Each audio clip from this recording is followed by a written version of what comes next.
I did not lose a bet for this. Chose to wear this. Welcome to another episode of the Sports Bowl. I'm wearing this particularly just, the fans of this franchise have been going through a rough patch for the last couple of weeks. Really bad patch. Real bad time right now. The last couple of weeks, it's been bad. MLB free agency is underway. It's been going on for the last couple of weeks. Winter meetings are done. All that stuff. Obviously, free agency still got a long way to go, but yeah, I mean, let's just get right into this portion of the whole thing of free agency, because a lot's been going down. First off, Brandon Nimmo of the Mets is now gone. He is a Texas Ranger, and they traded him for Marcus Semien, decent infielder, but way past his prime. I mean, Nimmo wasn't really that great either, but he was like a franchise guy. I would say Nimmo was like the Met almost on that team, besides one other player, which I'll mention soon. Storm's loving this. He's got a big old grin on his face and whatnot. He loves it. He loves this. And then not long after that, and we saw that Edwin Diaz opt out of his contract. We were like, okay, maybe he'll get another big deal done with the Mets. Nope. He goes to the already unstoppable Los Angeles Dodgers. And in the press conference, he said that he wanted to join the Dodgers because it was a winning organization. Damn. Not only did they not really get rid of Edwin Diaz, but before Diaz left, they signed Yankee legend Devin Williams to a 3-year, $50 million contract. And I guess Edwin was pissed off at the fact that they did this without telling him, which I don't understand that, because you're a free agent. We don't have to tell you shit. Exactly. So I don't know why he was fussed up over that, but he's a Dodger now, so what the fuck was that? What was that clapping noise? No, there's somebody, doing the deed. Gross. All right. Then the day after that happened, I'm at work, I'm doing my thing, and I fucking get a notification on my phone. I look down, I swear to God, I did a double take. I had to make sure I read it right, because it didn't make sense. Pete Alonso, the Mets, the franchise guy, the guy that broke the Mets all-time franchise home run record. He beat Darryl Strawberry's record. Is no longer a New York Met, and he's a part of the Baltimore Orioles. They got outbid by Baltimore. Baltimore. Now, I'm not saying that Baltimore doesn't spend money on players. They do occasionally. They didn't last year, but now they are. But my point is, dude, the Mets have literally the richest owner in baseball in Steve Cohen, right? And they were told, man, things are going to change around here. People are going to get players and whatnot. And I mean, they did. They got Soto. They got Soto for $50 million a year. But you're telling me you wouldn't sign Pete Alonso to a 5-year deal? Are you kidding me? I don't know what their vision is. The only thing that Mets fans could look forward to, and they really can't, is if somehow they sign Kyle Tucker. Which I don't think they will. And they're not going to. I don't think they're not getting Kyle Tucker. I don't think he's going to the Mets. Unless they got some crazy trades that we're just not aware of. No. Yeah, I'm not understand. I don't get it. They didn't even give him an offer. The worst part is, this team is a buy-in all team. They just last season got a $50 million per year Juan Soto. It's not like they're not trying to win with him. So what are we doing? You had a guy that hit 40 home runs last year, and you're telling me you did not want to keep that guy? And now he's in our division. And it wasn't like it was a terrible contract. It's a 5-year, $155 million deal. You couldn't do that? Are you kidding? If the Mets gave him the exact same thing that Baltimore did, do you think he's staying with Baltimore or going to Baltimore, or do you think he's going to the Mets? He's staying with the Mets. Makes no sense that they didn't even give him an offer at all. They said that they pulled out of talks with him when it got uncomfortable. That's uncomfortable for you? You're Steve Cohen. You're worth $28 billion. You're putting a fucking casino next to Citi Field. And you won't pay $155 million for your star first baseman. You don't even have a first baseman. You just signed Jorge Polanco from the Mariners, which that's something. But you're going to tell me you're going to put a guy that never played first at first base? I don't see it. No. If they put Jorge Polanco, if they're not putting him at first, then you're going to either put him at second or short. And if you're going to either put him at second or short, this is the thing I thought of immediately is what's the deal with Francisco Lindor? What are you going to do with him? Are you getting rid of him too? Because if you get rid of him, your fans are gonna flip the fuck out. Oh my god. I've already heard people saying that they're like after the Pete Alonso thing, they're done. I heard a guy said that they donated his Mets gear to the fucking Goodwill. Like, Look, I'll put it like this. If I was a Mets fan, I'd be doing the same thing. You know how I had that whole tweet about how they're going to win 2027? this just put I don't even believe it now. this just halted everything. This just took everything and just threw all it out the window. I don't even know what they're doing. Steve Cohen said that he and David Stern's gonna help build a team for the Mets and help them win the World Series within the first 5 years of them being in the organization. They got into the organization in 2020. They've been to the NLCS once. They've been to playoffs twice, and no World Series, not one. Nope. But hey, they got Juan Soto. Hey, they got Juan Soto though. They got a guy that, I mean, is that why? Is that why? Because you have $50 million for one guy and you can't pay everyone else? I don't understand. And not only that, like Kyle Schwarber is back in the Phillies uniform. He signed for a 5-year $150. You couldn't do that for Pete? I understand that his defense was horrible at first, but you're not getting him for his defense, bro. You're getting him because he mashes. Like, what are you doing? Franchise guy, and you let him walk. I can't see the only way that they can redeem this some way, somehow, is if they get Kyle Tucker or Cody Bellinger, but I don't see it happening at all. Not one bit. I don't see it either, no. Like, although I'm also here, like, what's going on with, like, our team? What's going on in New York right now? Well, because I think I heard something where Scott Boras, his fucking agent, who it's never, when Scott Boras is around, it's never simple. It's just, no, he's like, no, I want this, I want that now. Apparently, the Yankees want to give Cody Bellinger 5 years, and Scott Boras is asking for 7. Which Cody Bellinger's 30 years old. Yeah. So why not do 5? Literally. It makes that. Although at the same time, why not just compromise and do the 6 and then trade him out? Or yeah, like if it goes wrong, have an opt out or some shit like that. Exactly. I mean, the Mets gave Juan Soto an opt out after the first 5 years. Would it be would it be fucking hilarious if Juan Soto actually opted out of that contract? He's going to. I don't see how he doesn't. I mean, it's $50 million a year, so I don't know if he will. Well, yeah, there's that aspect. Because I mean, it's obvious that he went to the Mets for the money. It just was. They gave him more, $5 million more. So it's like whatever. But yeah, actually, he'll stay. Yeah, I didn't realize that. He doesn't care about winning anymore. I mean, why should he? He already has a World Series to his name. That's true.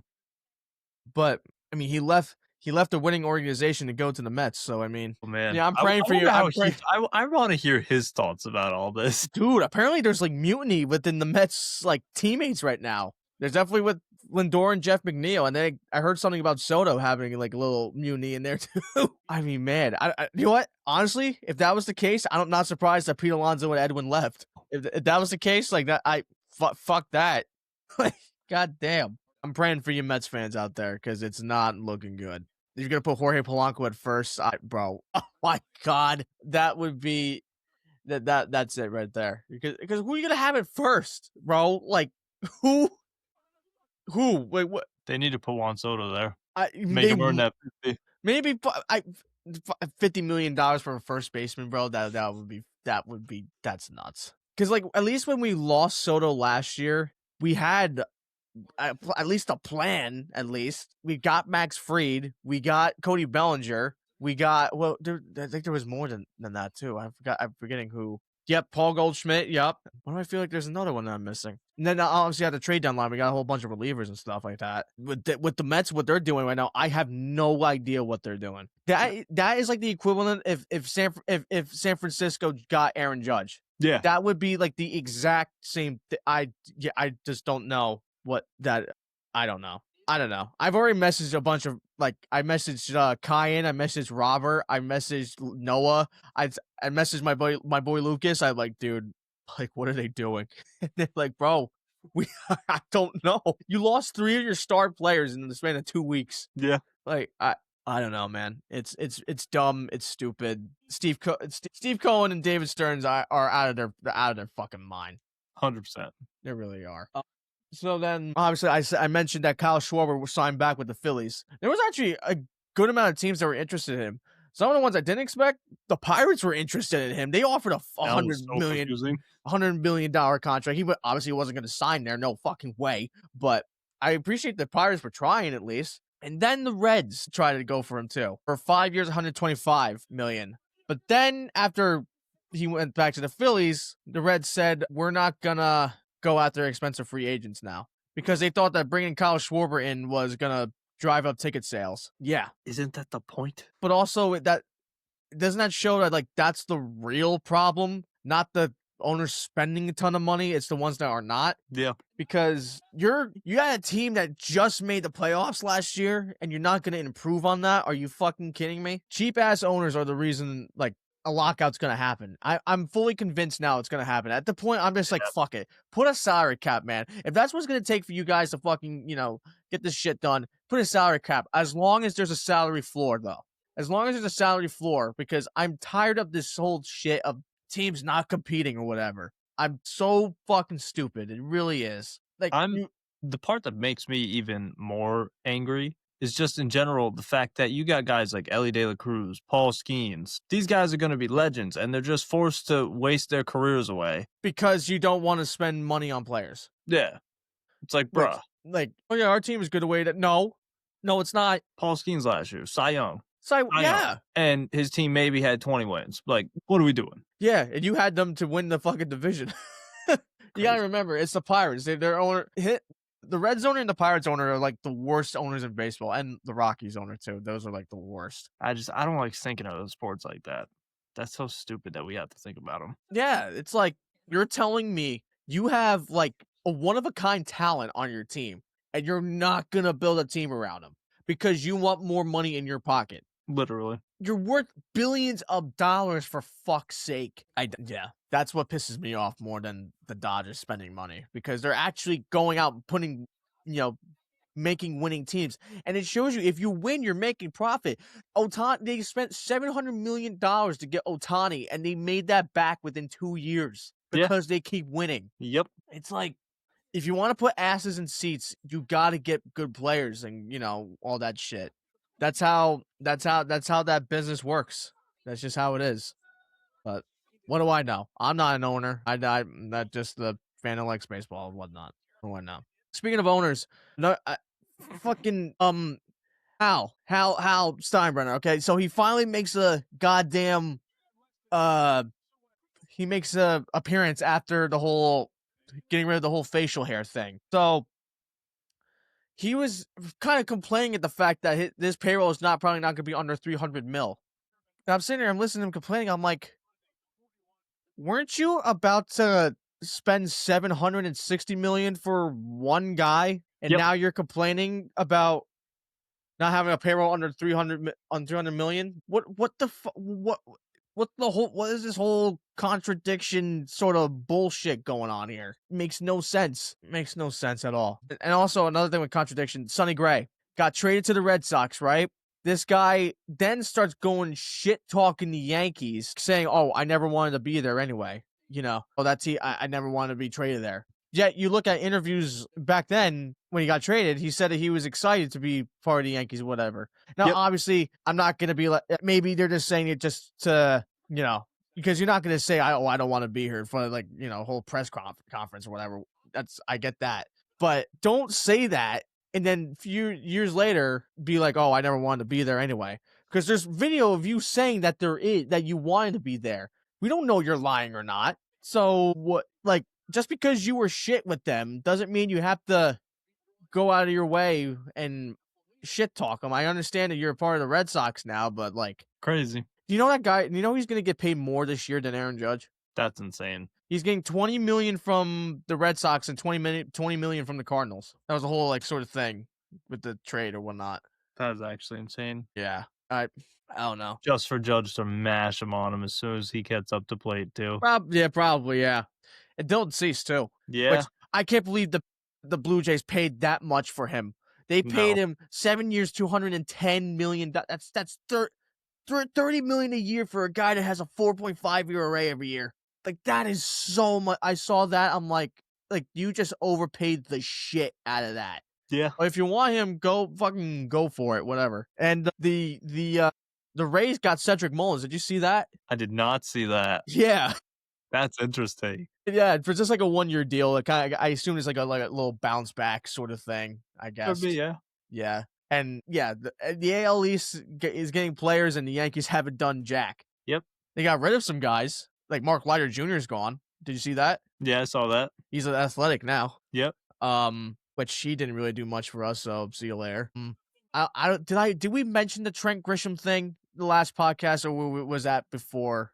But yeah, the whole thing with Trent Grisham signing with the Yankees, with the qualifying offer, that just kind of fucking threw everything into a little bit of a mess because you essentially now have five outfielders. If like you got Judge, Grisham, Bellinger, Jones, and fucking Dominguez. Because Spencer Jones is definitely going to be called up next year. There's no fucking way Yes. he doesn't. So my thing is like, what do you do? Me personally, I hate to do it because he's only been in the league for really 2 years.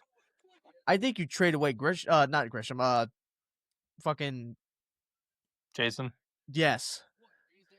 I don't even, I love the Martian. He's a good player and all that stuff. But if you're not gonna play him, what's the point in having him? Because you barely put him out in the outfield to begin with. You weren't even giving enough time to to progress. So give him to a team that's actually gonna be able to use him. You know what I mean? Yeah. So it's like, why keep him if you're not gonna fucking play him? Because you had Judge, Grisham, and Bellinger out there for almost the entire season. So it's like, I don't know what our moves are at all. I don't. I know that the Yankees are looking at Imai.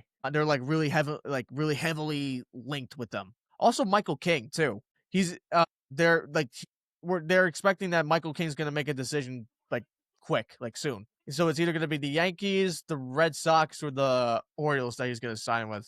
It looks like I have no idea yet, but that's what it's looking like. And like I said, Yankees are going for my you know what's the market for Hideki? What the fuck's his name? Munetake Murakami. It's like fucking weak. You hear me? Yep. Okay. Yeah. The market for him is like really weak. It's like no one's going out to try and get him at all, which is odd. I'd never really seen this before, and he's only got 2 weeks left until no one can get him. Yikes. Yeah. So I don't get how he's not been signed yet. We should just go after him. He would be better than most of the infield that we have now. Yeah. Throw him in first. Yeah, fucking yeah. And did you hear that the Yankees are listen? So I've been getting this wrong. I had no idea, but I thought Jazz was a free agent after last year, but no, it's after. So Jazz is a free agent after next 2026. I didn't know. I thought it was 25 that he was whatever. So the Yankees are listening to trades for him. Have you ever heard? You ever heard anything about that at all? I haven't heard any trades about Jazz. So I want to give you some players at least that you think would trade be like at least part of a package for this player. Would you be okay with it? Corey Seager. I'd rather have Jazz. Really? Yeah. Why is that? I just feel like Corey's gonna age too fast. Jazz brings us some spunk that Corey's just not gonna have. What? Some what? Some spunk, some swagger. So don't say spunk for fuck's sake. That's disgusting. I mean, yeah, but I mean, if he's in like a trade deal with my God, but if he's like on like a trade deal with like Volpe or something like that, would you go out and get him? Who? Talking about Corey? Yeah, because Corey is way better than Anthony Volpe, and you know it. Well, I agree. He's just not young. Right, yeah. It's like, for me, the Yankees are so confusing right now because it seems like we're trying to build the future team. Right, yeah. But we also have to think win now. Right. And I don't know what to do in all of these trade scenarios. So, like, trading Volpe, I wouldn't do it. Trading Jazz, oh, we're fucking frozen. Frozen. We good? We're probably not. We're probably not good. I hear you still. You hear me still? Yeah. Okay. All right, I guess we're right. I guess, yeah. Well, okay. What about Jazz for Ketel Marte? Probably, yeah. I'd say I would be on fully on board if Ketel Marte was a Yankee, dude. I think that's all of baseball I got basically. Pretty much. Yeah, that's all that's really been happening. I think okay. I think we'll wrap up this little episode here, and then we'll do another episode and whatnot. Yeah. Alrighty. Well, that is this little episode for like MLB free agents and whatnot. And yeah, we'll see you in the next one. Peace out.